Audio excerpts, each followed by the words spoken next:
Hello and welcome to the Shiny Things channel. Today, the two tech Heuer homages from Pagani Design are going head to head. The Aquaracer wannabe that I purchased more than 2 years ago and the Autavia homage that I bought recently.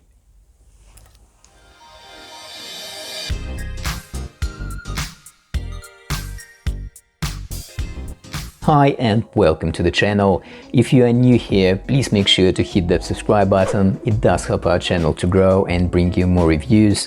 And if you are already subscribed, thank you and very warm welcome back. I already did the full reviews of both of these watches. Links are in the description if you haven't seen them.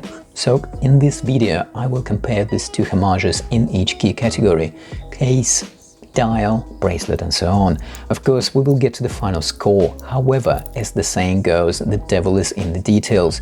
It is quite remarkable how different these two watches are, even though at the first glance they look so similar.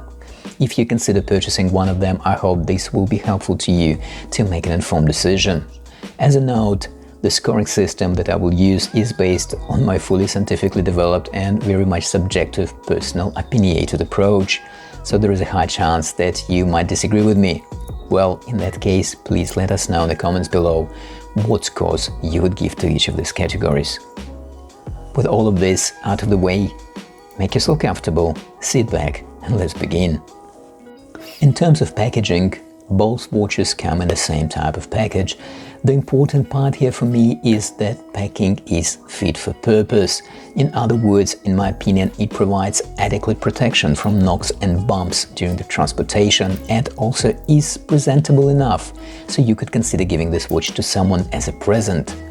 The reason I'm mentioning the packaging at all is that I did get some watches from ALIEXPRESS in a bubble wrap, which is definitely far from ideal. As I already mentioned, both of these watches are homages to popular Tag Heuer models. One can like or dislike the Tag Heuer as a brand, however, it is difficult to deny that when it comes to brand recognition, Tag is very much up there in the top. The Aquaracer product line is one of their best-selling, and now Tag is trying to bring Autavia into the same rank by leveraging Autavia's past popularity and creating, in my opinion, a really good-looking watch which looks refreshed and modern and yet clearly retains the Autavia motor racing DNA. Starting with dimensions, well, this one is an easy one. The 1617 is almost the same diameter as the Aquaracer. Well, there are actually two versions of the Aquaracer, a 41 and 43mm one, and I guess this Pagani is a homage to the 43mm version, and it sits on the wrist quite well. Looking at 1649 Pagani, well, this one is almost 44mm, which is 2mm larger than 42mm Autavia. 2mm doesn't seem like a lot, but it makes a difference and can make this watch less desirable if you have a slender wrist. I'm not sure why, but Pagani tends to enlarge their watches. This is probably one of those cases where bigger is not necessarily better. So 1617 gets 8 and 1649 7. Looking at the crystal now, both watches use mineral glass. Personally, I prefer 1649 here. It is slightly domed and even has a hint of anti-reflective coating. Also, the 1617 has this a bit of a weird misalignment between the date window and the cyclops slightly to the right. Not a biggie and not in a way under normal viewing angle, however misalignment nevertheless. Hence it gets 6 and 7 goes to 1649. Dial and lume. Both watches have very well executed dials in my opinion. Pagani cannot claim any credit for the visual design, however, well done not for messing it up by some out-of-place lettering or cheap-looking flat print. Lume, of course, is Pagani's usual weakness. The only difference is that on 1649 the Arabic numerals are comparatively larger and hence give an impression of a better lume, but it fades away almost as quickly as on the 1617.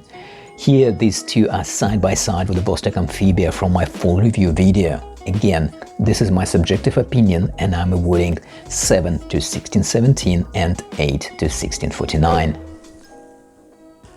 Bezel. Here is where 1617 can regain some ground.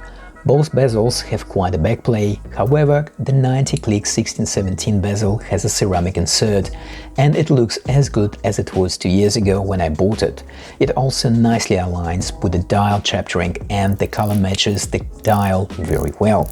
Looking at 1649 bezel, well, this is probably as far as you would want to go, that is looking at it. It is pretty, and the color works very well with the dial. But that's about where the good things end. The material it is made of is still a bit of a mystery to me. It doesn't look or feel like ceramic, of that I'm certain. The clicking sound doesn't scream quality, and the alignment is slightly off, probably partially due to the backplay and partially due to the poor quality control. Since receiving the watch, I contacted the Pagani official store where I bought this watch, and to their credit, they were really helpful. I was offered either to send the watch back for refund or they could send me a new bezel. Well, I chose the bezel, and they sent me the bezel and the case to go with it. And I'm just missing a movement and the back case to have a complete new watch here. So 1617 gets a solid 8 and 1649 only 5. Moving on to the case, this category is a quick one. The 1617 wins here by a slim margin because it feels to me more refined all around, while the 1649, even though is really nice on the top, still lacks the refinement and actually is a bit rough around the edges, literally at the back.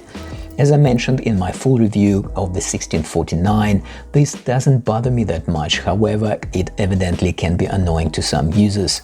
This is my subjective scoring system, and therefore I gave 8 to 1617 and 7 to 1649.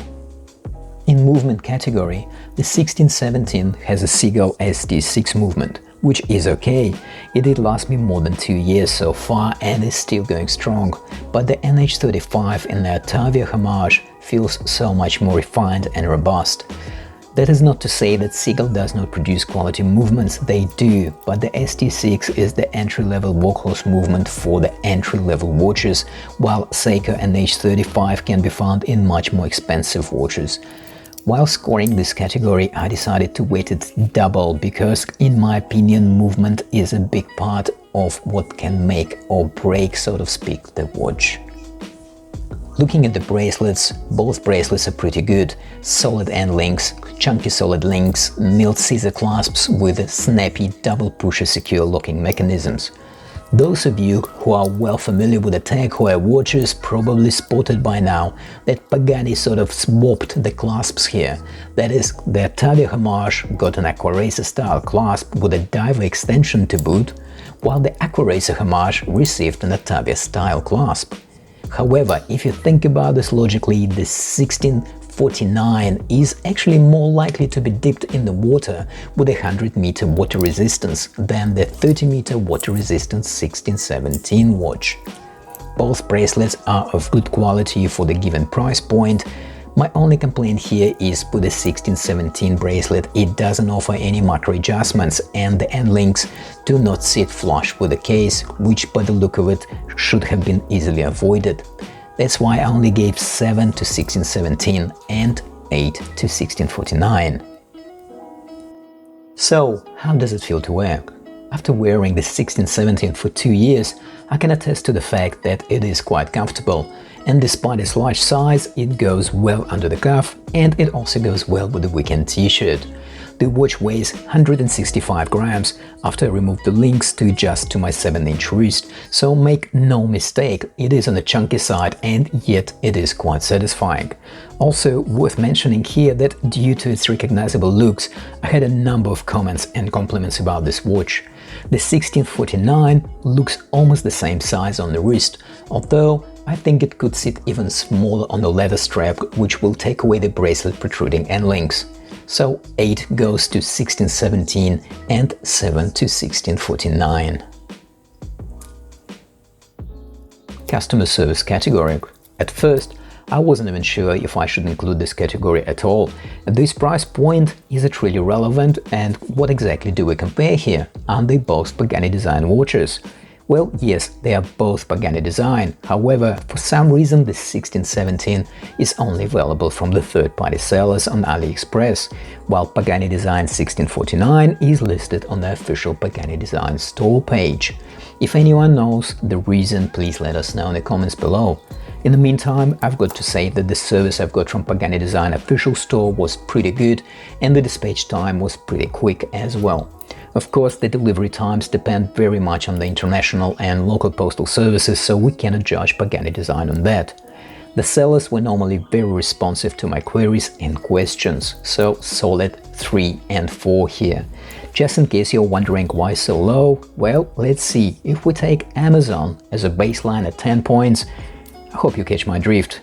Price. Well, the 1617 can be found on AliExpress for around $70 US, while the 1649 is priced at around $75, not that much higher. During the special promotions on AliExpress, both these watches can be found with even further discounts on their already low listing prices. I've seen both of these listed for around $56 and $65 US respectively.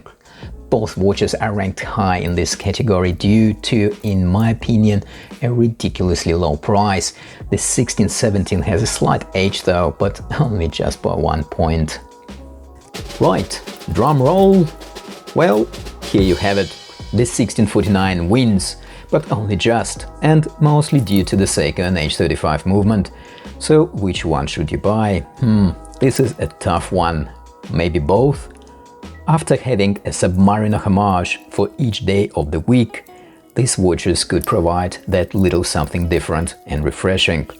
Well, that's my personal opinion though. You, of course, can do with your hard-earned cash as you pleased. Thank you for watching. Don't forget to click that subscribe button so you don't miss any new videos, and of course hit that like button or the other one if you feel that way. We appreciate the feedback. Thank you for tuning in, all the best, take care, and we'll see you in the next video.